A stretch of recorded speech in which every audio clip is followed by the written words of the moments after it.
My wife cheated with her boss, but what came of it? That's the question today's story explores. Let's dive in. I've heard it said that indifference is the true opposite of love. Right now, I'd have to disagree. For me, the real opposite of love is hatred, uncontrolled, burning, and consuming. I once adored my wife with everything I had. She was my world, and I would have laid down my life for her without hesitation. But those days are long gone. She ripped my heart apart and shattered the life we built together. Now, all I want is revenge. The house was pitch black as I crept up the stairs, each step carefully measured to avoid making a sound. Upstairs, the two betrayers were oblivious, too engrossed in their activities in what used to be my bedroom. Their noise drowned out everything else. Reaching the door, I saw it wasn't fully shut, so I nudged it open, my 12-gauge pump-action shotgun ready in my hands.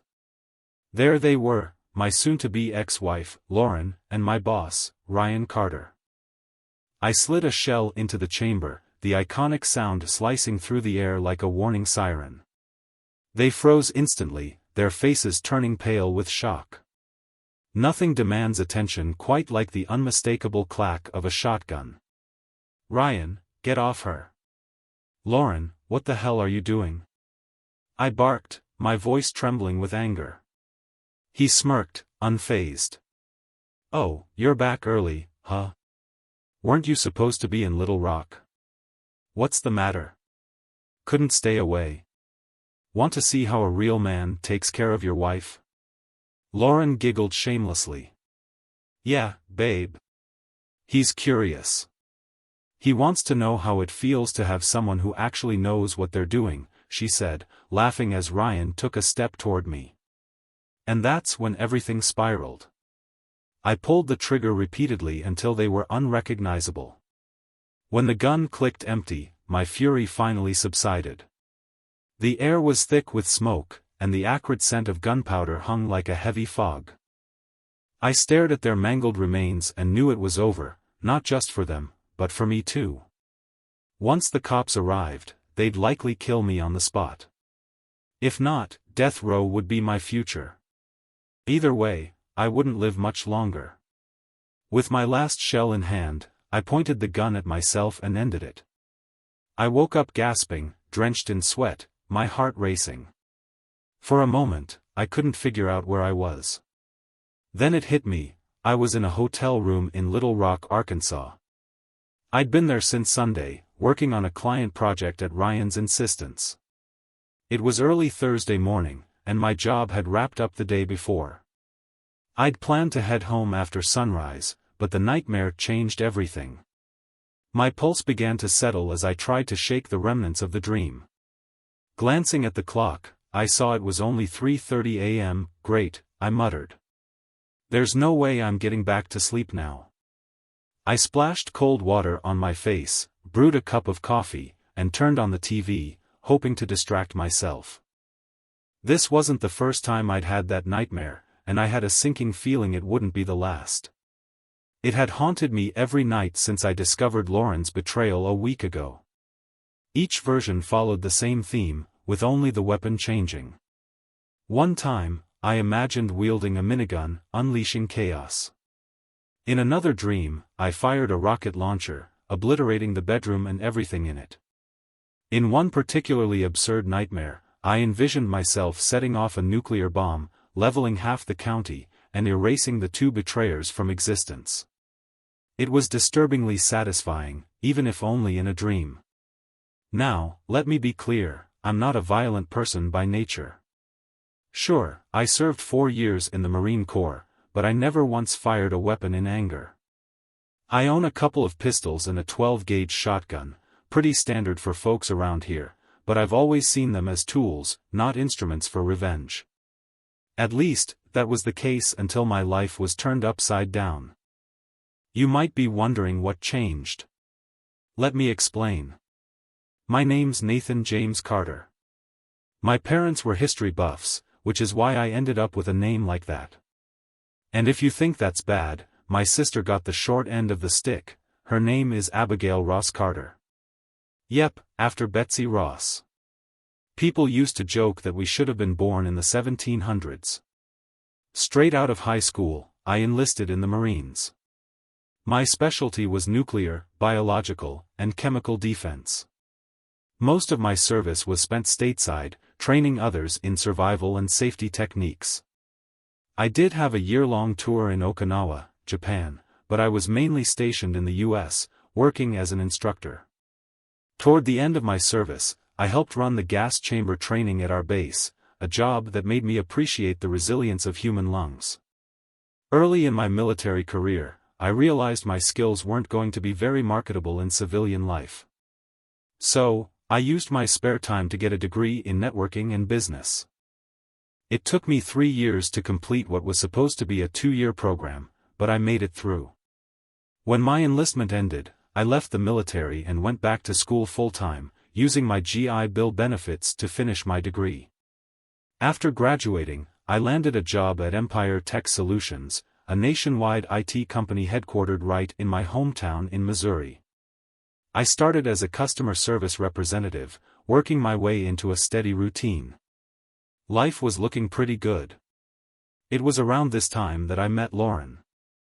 I was conducting a survey for the local newspaper, and she worked there as an editor. Her job was to pair articles with the right photos, a task she seemed to excel at. We struck up a conversation, started dating, and eventually fell in love. Within a year, we were married. That was 5 years ago. For the first 4.5 years, everything seemed perfect. Lauren and I were happy. We spent as much time together as possible, shared plenty of intimate moments, and even started talking about having kids. Financially, we were doing well, so we bought an old 4-bedroom farmhouse on a little over an acre of land just outside the city. The house needed some work, but it had charm. Lauren adored its rustic feel, and I loved the separate workshop on the property. The master bedroom had a gas fireplace, which became one of our favorite features, especially during the colder months. It was a dream home, with enough space to raise a family someday. But then everything fell apart. My boss, Robert Mitchell, decided to retire. The company began searching for his replacement, and I thought this was my chance to move up. I threw my hat in the ring and felt optimistic about my chances. A few weeks later, John Benson, the head of nationwide service operations, pulled me aside. He said I was a strong contender, but ultimately, the board chose someone else, Ryan Harmon. Curious, I looked Ryan up on the company intranet. He was transferring from Boston, where he had worked as a senior account representative for the Northeast region. While he had a little more experience than I did, it wasn't by much. What tipped the scales in his favor was his family. His uncle was a senior member of the board of directors. Nepotism at its finest. I studied his profile photo and felt an immediate sense of dislike. Something about his crooked grin rubbed me the wrong way. That smile just screamed trouble. Ryan wasted no time settling in. He made his rounds through the office, charming everyone he met. The women in particular seemed drawn to him like moths to a flame. Taller and more muscular than me, he carried himself with an air of confidence that I found both irritating and suspicious. That crooked grin of his didn't help, it was the same smirk he wore when we shook hands for the first time. "So, I finally get to meet my competition," he said, his voice dripping with smugness. "I heard you almost got the job." "Don't worry, I won't let that affect our relationship." "Glad to hear it," I replied, forcing a polite smile. He nodded and strolled out of my office, still grinning. Something about him rubbed me the wrong way, though I couldn't quite put my finger on it. That evening, over dinner, I told Lauren about him. "Why don't you invite him over for dinner sometime?" she suggested.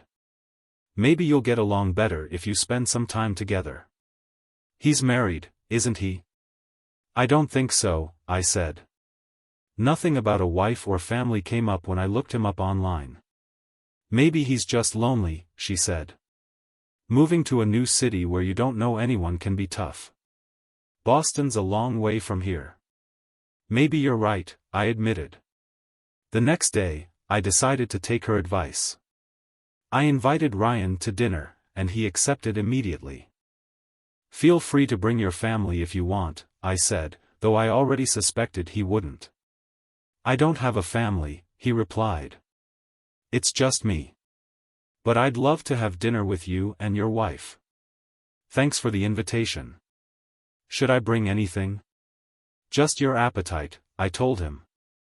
Got it, he said with a grin. I'll see you then.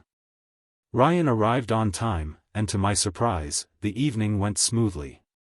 We spent a few hours chatting and getting to know each other. By the end of the night, I felt like we'd at least established a basic understanding, if not a friendship. Lauren went all out, making a hearty stew loaded with potatoes and vegetables. She even packed some in a container for Ryan to take home. He doesn't seem so bad, Lauren said after he left. It looks like you two might get along. Yeah, maybe, I said, though deep down, I still had my doubts.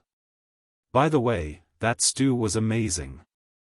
Let me help you with the dishes, and afterward, I'll thank you properly upstairs, I added, playfully swatting her behind. She giggled and skipped off to the dining room to start clearing the table. The next day at work, Ryan stopped by my office. Just wanted to say thanks for last night, he said. That stew your wife made was incredible. You're welcome, I replied. She's a great cook. He nodded, that same crooked smile flashing across his face. I couldn't help but wonder what else was going through his mind. Listen, Nathan, he began, his tone turning serious. I need you to start traveling more. I know Robert limited how often you went out of town, but I think we need to be more proactive. We can't afford to let any opportunities slip through the cracks. What exactly are we talking about here? I asked, already feeling uneasy. He wasn't wrong. Robert had been careful to limit my business trips to one every 2 weeks at most, prioritizing my family life. It was something I'd always appreciated about him. I'm thinking 1 trip a week, Ryan said. I realize it's a lot, but I'll make sure you're well compensated for the time you spend away from home. And when would this start? I asked. Next week, he replied. That wasn't much notice, considering it was already Friday. Actually, he continued, I'd like you to head to St. Louis on Monday. Peters and Lamb are planning to upgrade their servers before tax season, and I want you to evaluate the situation and provide recommendations. Normally, this would be done remotely, but I think we need a more hands-on approach. Peters and Lamb was a long-standing client, but this was the first I'd heard about an upgrade. Okay, I said reluctantly. How long are we talking about here? I can't imagine it'll take more than a few hours. You're forgetting they have multiple branches across the city, Ryan said. You'll need to visit each one. Great, I thought. This could take 2-3 days, maybe even 4. Fine, I said. I'll let Lauren know, but she's not going to be thrilled. I think she'll feel better about it when she notices the bump in your paycheck, Ryan said casually before walking out of my office. Lauren wasn't thrilled when I told her I'd be away for up to 4 days the following week. To make it up to her, I took her out for dinner and dancing that Friday night, and we spent the rest of the weekend enjoying each other's company. Call me as soon as you get settled, she said as I loaded my suitcase into the car. And don't forget to call every day. You'd better behave yourself. Aren't I always on my best behavior? I teased before leaning in to kiss her goodbye. True to my word, I called her once I checked into my hotel room in St. Louis. Later that evening, after finishing my first client meeting, I called again, this time on the home phone. Every night, we had long, cheerful conversations that always left us feeling connected, despite the distance. By Thursday morning, I'd wrapped up everything ahead of schedule. Excited to surprise Lauren, I drove home and walked through the door earlier than expected. The reunion was everything I'd hoped for, warm, loving, and full of laughter. For a while, I thought we'd be just fine. The next couple of weeks weren't too bad. I only had to travel one night during that time, and we both seemed to adjust. But that brief period of normalcy didn't last. Everything began to shift. The business trips started stretching longer and longer. Over the next month, I found myself gone for 4 days at a time, with one trip even lasting 5 full days. Ryan had been true to his word. The pay increase was substantial, but no amount of money could make up for the growing distance between Lauren and me. At first, she managed to handle my absences reasonably well. But after the 4th week, I noticed the toll it was taking on her. The moment I walked through the door that Friday, I smelled it, cigarette smoke. It threw me off. Both Lauren and I had been smokers when we met, but we made the decision to quit together after we got married. It wasn't easy, but we eventually managed, staying smoke-free for 2 years. And now, suddenly, the smell was back. "Have you been smoking?" I asked her directly. "Yes," she admitted, lowering her gaze. "I'm sorry. It's just really hard when you're not here." "I get it," I said. "But you know I don't have a choice in this. Ryan's the one sending me out of town." "I know," she replied softly. "I just don't like it. I want you to be home more often." "I want that too," I told her. "Maybe I'll talk to Ryan and see if we can cut back on these trips a little." The following week, I brought it up with Ryan. His response was curt and dismissive. "This is part of the job," he said flatly. "If you've got a problem with it, you're welcome to find employment elsewhere." I couldn't afford to quit. With bills to pay and limited options for work in my field, I had no choice but to keep going. Still, I couldn't shake the uneasy feeling that something wasn't right. A week later, after returning home from another trip, Lauren asked me to turn on the fireplace as we were getting ready for bed. We both loved the cozy glow it added to the room, especially during our more intimate moments. But when I tried to light it, I noticed the warning light wasn't working, and the unit refused to turn on. I inspected it briefly, unsure of what was wrong. To be safe, I shut off the gas supply and made a mental note to call a technician to take a look at it. Unfortunately, my busy schedule delayed that call for a couple of weeks. When I finally got someone out to check on it, the technician shook his head after running some diagnostics. "I'm sorry, Mr. Carter," the technician said, shaking his head. "This regulator is in bad shape. Honestly, it's probably been here for at least 60 years. Can you replace it?" I asked, hoping for a quick fix. "No, I'm afraid not," he replied. "They stopped manufacturing these about 30 years ago. To be honest, I'm amazed it lasted this long without causing any serious issues. You should know there's a real risk of a dangerous explosion if you keep trying to use it. If I were you, I'd replace the entire insert." "I don't know when I'll have the time," I admitted. "My schedule's pretty packed." He handed me his card. "When you're ready, come by and see what we offer," he said. "We've got some great modern options, remote-controlled units you can even operate from your phone. In the meantime, leave the gas off. It's just not safe." "Thanks," I said, taking the card.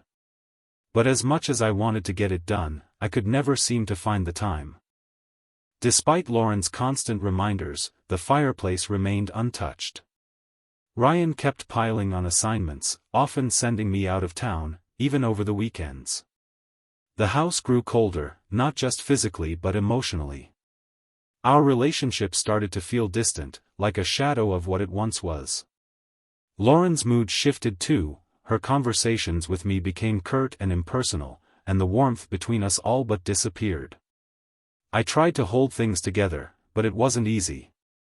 The trips kept coming, and Lauren only seemed to withdraw further. Ryan, of course, didn't care, he just kept lining up more client visits for me. Increasingly, when I called the house, the phone would go straight to voicemail. And when I tried Lauren's cell, it often went unanswered. When I finally confronted her about it, she shrugged it off with a weak excuse. "Sorry," she said. "I went out for drinks with the girls and didn't hear it ring." But then the day came when everything unraveled. I had wrapped up a site visit a day earlier than expected and decided to surprise Lauren by coming home. As I pulled into the driveway, though, it wasn't me who got the surprise. There, parked in front of our garage, was Ryan's BMW. My heart sank. What the hell was he doing here? I got out of my car and rested my hand on the hood of his. It was still warm, he hadn't been here long. Feeling a mix of dread and anger, I walked up to the house. When I stepped inside, I found Lauren sitting on the couch with Ryan. She pulled her hands away quickly, as if trying to hide something. My eyes went to her outfit, a short black dress that barely covered her legs and revealed far too much cleavage. The smell of cigarette smoke hung thick in the air, something I hadn't noticed in years. "Nathan, you're home," she said, standing up, her voice a mix of surprise and guilt. Ryan stood too, that damned smirk plastered across his face. "Well, this is unexpected," he said. "Weren't you supposed to be out of town until tomorrow? What happened?" "We finished early," I said, forcing calm into my voice. "So I thought I'd spend some time with my wife. Care to explain what's going on here?" "Ryan was just about to invite me to dinner," Lauren said quickly, avoiding my eyes. Ryan nodded, grinning like this was some kind of joke. "Is that right?" I said, turning to face him. "Well, I'm home now, so if anyone's taking Lauren out, it'll be me, her husband. I think it's time for you to leave." "And if I don't?" he challenged, his tone smug. "Then I'll throw your ass out myself," I said, stepping closer. "You might be my boss at work, but this is my house." He chuckled, then turned to Lauren. "I'll let you handle this," he said. Lauren nodded and looked at him. "I think you should go, Ryan," she said softly. For a moment, he just stood there, his confidence wavering. Finally, he nodded and moved toward the door. "I'll see you in the office," he said, glancing back at me. "And Nathan? I wouldn't mention this to John. Remember, my uncle's on the board. Your job, and his, depends on me." As he opened the door, he added with a smirk, "Oh, and don't forget, you're scheduled to be in Little Rock on Sunday." Ryan turned to Lauren, giving her a sly smile. "I'll talk to you later," he said before stepping out and shutting the door behind him. I turned to face Lauren, my anger barely contained. "What the hell is going on here?" I demanded. "Are you sleeping with him?" She didn't answer. Her head dropped, her eyes glued to the floor, and in that moment, I had all the confirmation I needed.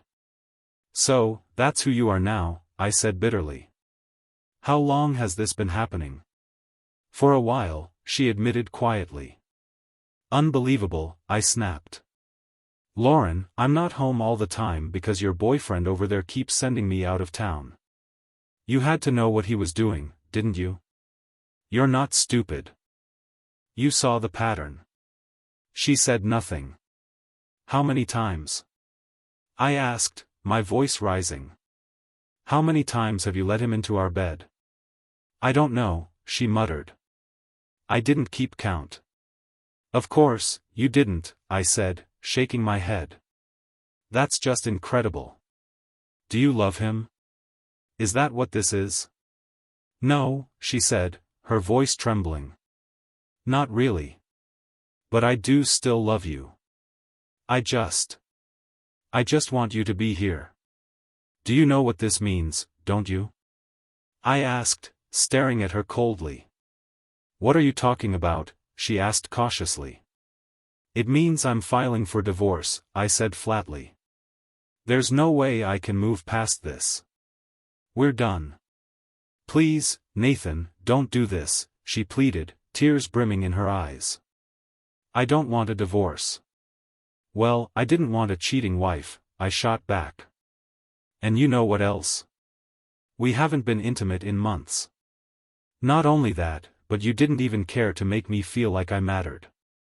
Damn it, Lauren, how could you be so selfish? Her voice softened, almost trembling. What are you going to do now? She asked. Do you still want to go out to dinner? Are you serious? I asked, glaring at her. I'll be lucky to even stay under this roof tonight. There's no way in hell I'm sleeping in that bed, not after what you've done in it. And there's no other place for me to sleep. I'm not about to crash on the couch when the whole house reeks of cigarettes. What's next, huh? Do you let him light up in here, too? We both smoke in the house, she admitted quietly. I'm sorry. I stood there for a moment, trying to rein in my fury. Finally, I looked her in the eye and spoke as calmly as I could manage. Let's get one thing straight, I said. I'm leaving tonight. I'll find a motel. Tomorrow, while you're at work, I'll come back to pick up some of my things. If you ever bring that bastard into this house again before the divorce is finalized, you'll both wish you were never born. Do I make myself clear? Yes, she said, her voice breaking as tears streamed down her cheeks. I couldn't understand why she was crying. She was the one who tore our marriage apart. She was the one who made this mess. Without another word, I stormed upstairs to pack a bag. The stench of stale smoke hit me the moment I entered the bedroom. Ashtrays sat on both nightstands, overflowing with butts and ashes. The sight of it made my stomach churn. I quickly packed enough clothes for a few days and headed back downstairs. Lauren hadn't moved. She was still sitting on the couch, her face buried in her hands. I'm leaving, I said firmly. I slipped off my wedding ring, holding it for a moment before tossing it onto the table in front of her. Here. I won't need this anymore. Don't forget what I said. Goodbye. And with that, I walked out, slamming the door behind me. I left the house, got into my car, and drove off without looking back. Whatever Lauren did after I walked out wasn't my concern. For the first time in years, I felt detached from her completely. The silence was telling, no frantic calls, no pleading texts. She didn't try to reach me, and I had no desire to reach out to her. I found a modest motel that rented rooms with small kitchenettes and paid for 2 weeks up front, even though I'd only committed to staying a week. Deep down, I knew I'd need the extra time. With the trip to Little Rock looming, I didn't want to risk losing my spot if I had to leave and come back. The room was quiet, almost suffocatingly so, but it offered a semblance of peace I hadn't felt in ages. That night, though, my mind betrayed me. The nightmares began. The next morning, I arrived at the office earlier than usual, wanting to finish up a few things before heading to John Benson, my direct superior. I was determined to avoid Ryan altogether. Morning, Nathan. You're in early, John said when I entered his office. How did everything go with the client? It went fine, I replied, handing him my completed reports.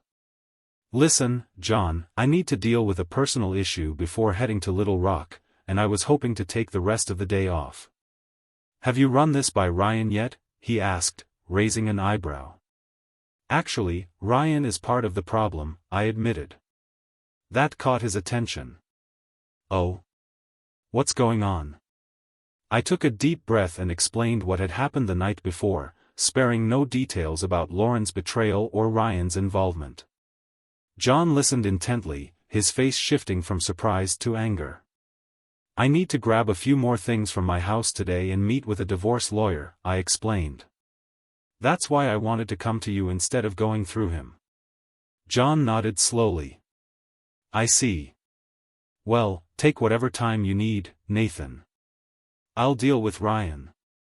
And listen, if you need to talk or need support, don't hesitate to call me, okay? Thanks, John, I said sincerely before leaving his office.